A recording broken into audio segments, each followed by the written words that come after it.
11th का batch आपका start हुआ है। हम स्टार्ट किए हैं फर्स्ट टॉपिक कॉम्प्लेक्स नंबर, सम्मिश्र संख्या। इसमें आपको बतलाए हैं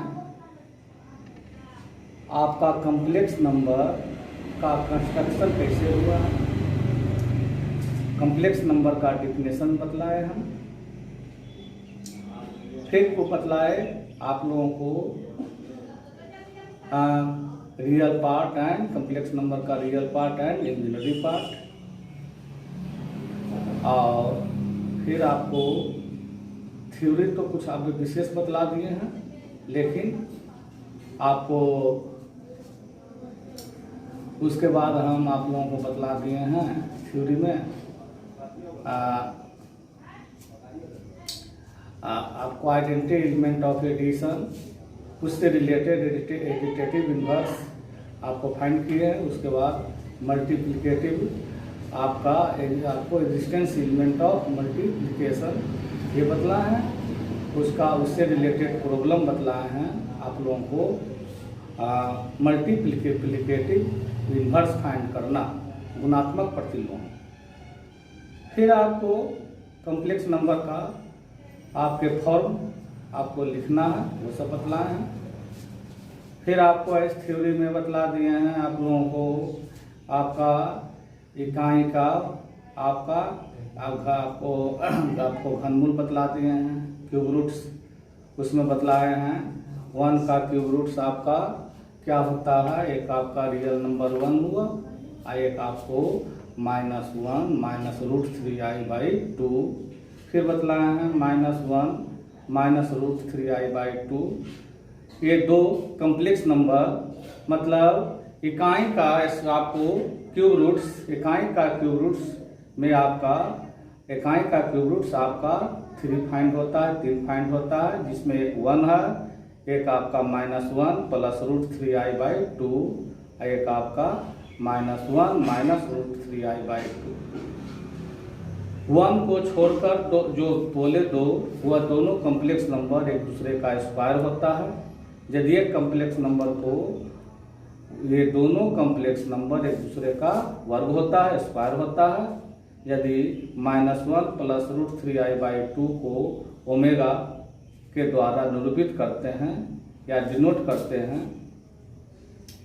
तब आपको -1 -√3i/2 को ओमेगा स्क्वायर द्वारा डिनोट किया जाएगा, सूचित किया जाएगा।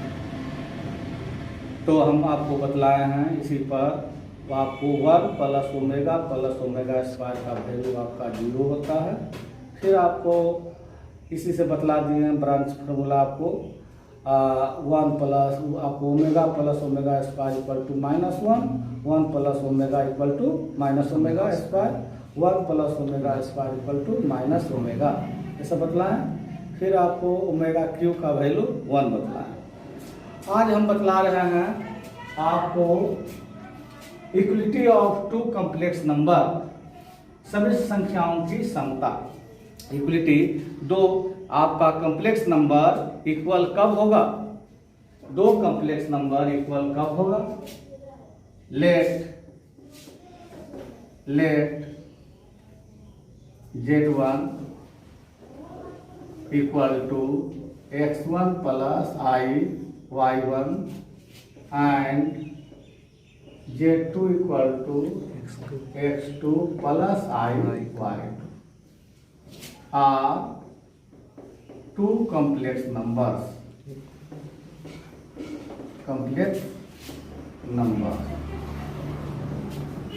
ये 2 कॉम्प्लेक्स नंबर्स है।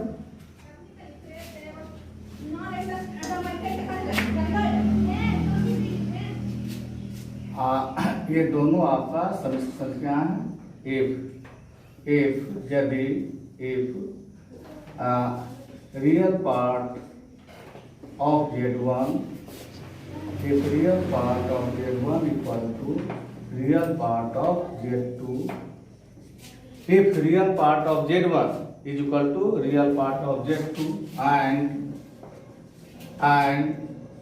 imaginary part of Z1 is equal to imaginary part of Z2.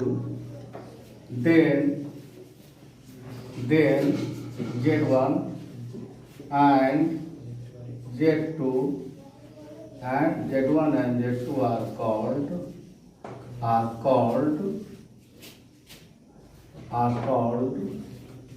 the equal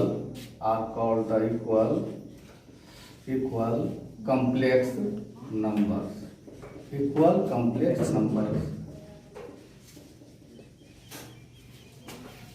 अब देखिए हिंदी में लिख देते हैं दो कॉम्प्लेक्स नंबर, या इसी को पहले समझिए। Z1 एक आपका ये और Z2 दो कॉम्प्लेक्स नंबर है।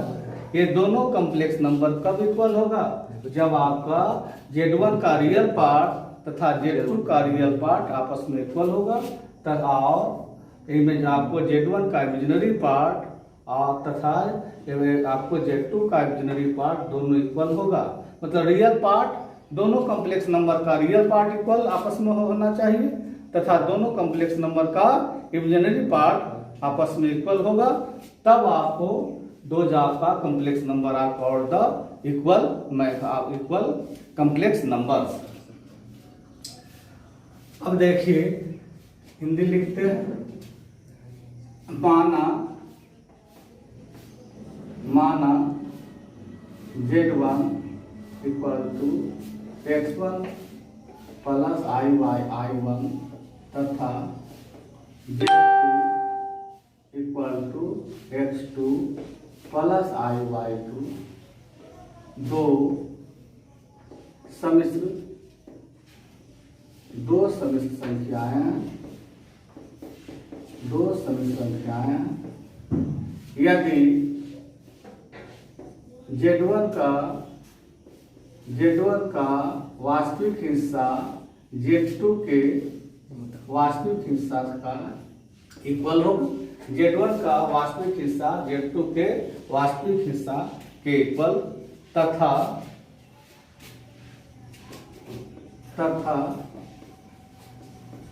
Z1 का काल्पनिक हिस्सा Z2 के काल्पनिक हिस्सा के इक्वल होगा, तब ये दोनों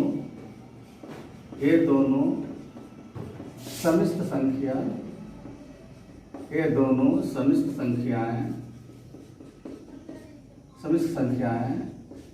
समान समिश्र संख्या, ये दोनों समिश्र संख्या समान समिश्र संख्या होगा।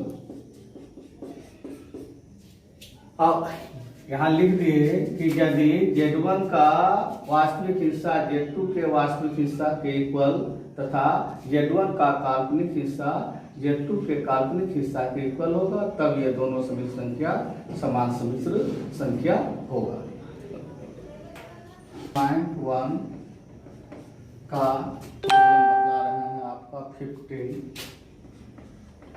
15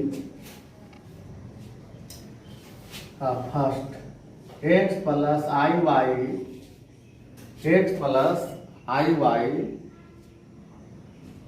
प्लस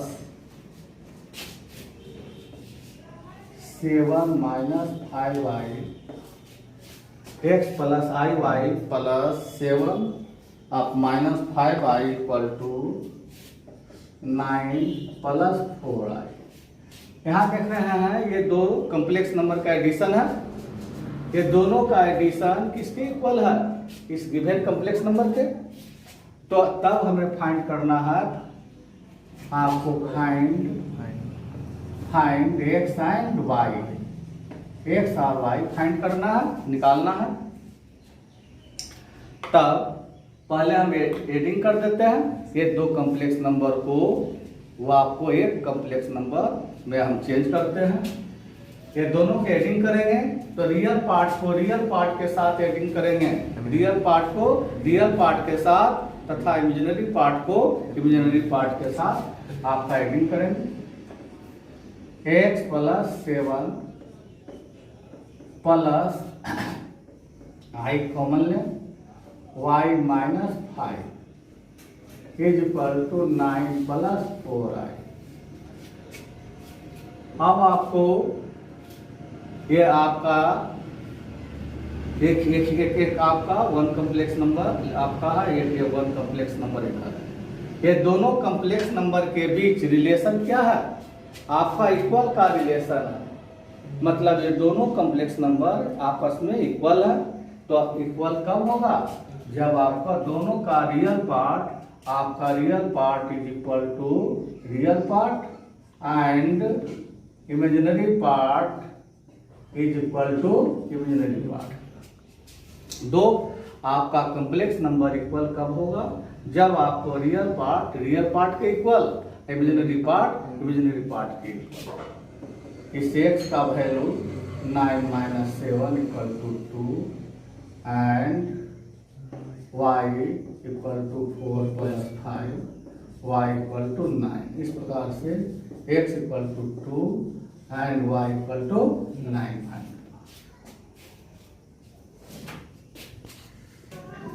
पैसा नहीं देना चाहिए। Yes sir.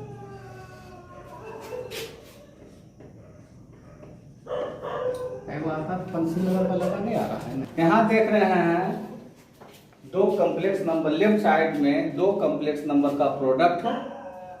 ये दोनों का प्रोडक्ट आपको राइट हैंड साइड के इक्वल है। राइट हैंड साइड में जो कम्प्लेक्स नंबर है उसके इक्वल है।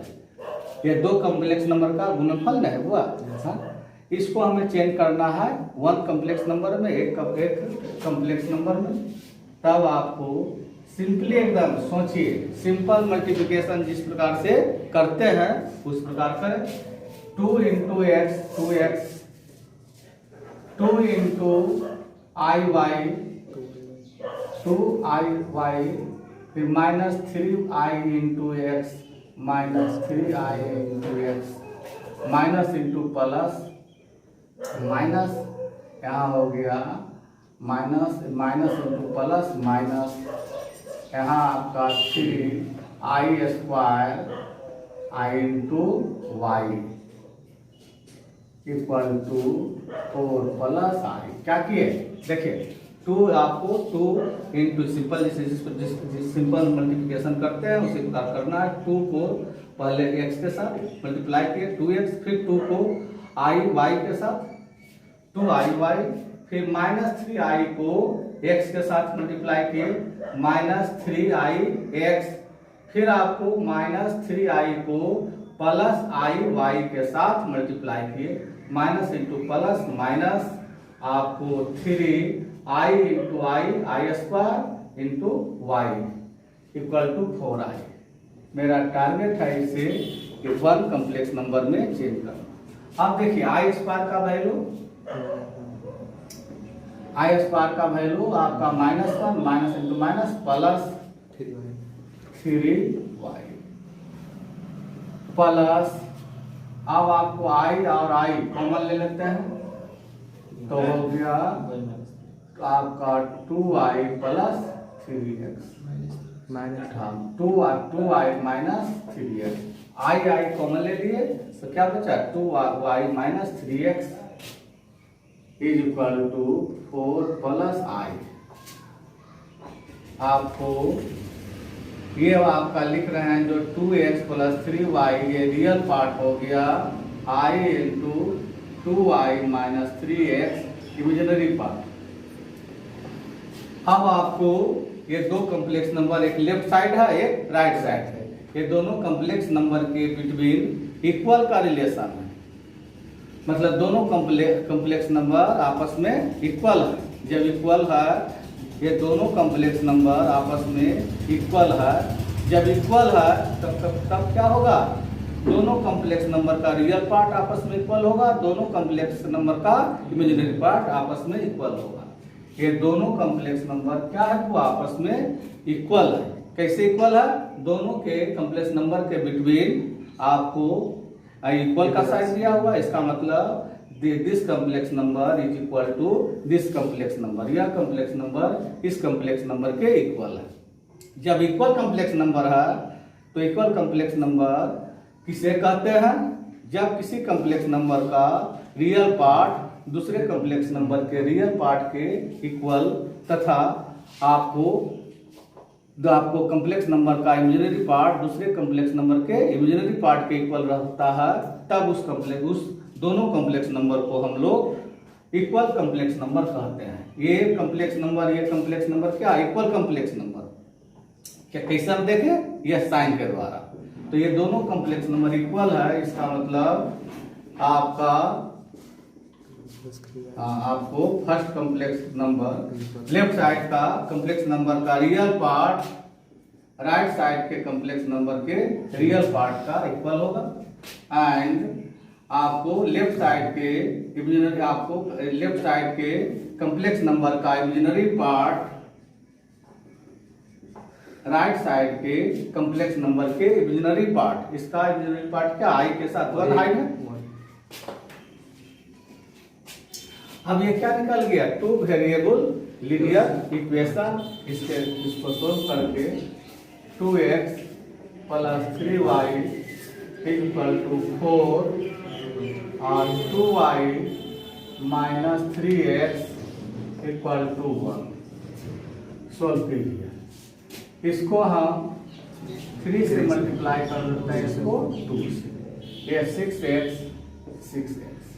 ये हो गया 9y + 4y, 9y + 4y 13y हो गया। आइए हो गया 12 + 2 14, y का वैल्यू 14/13।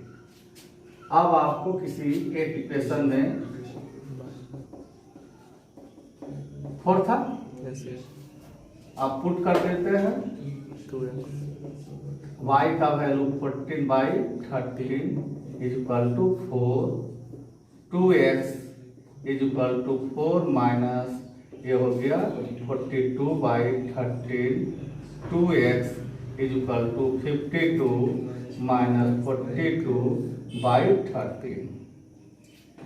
अब आपको 2x = 10/13, x = 5/13, ये फाइंड होगा, y = 14/13। इस तरीका से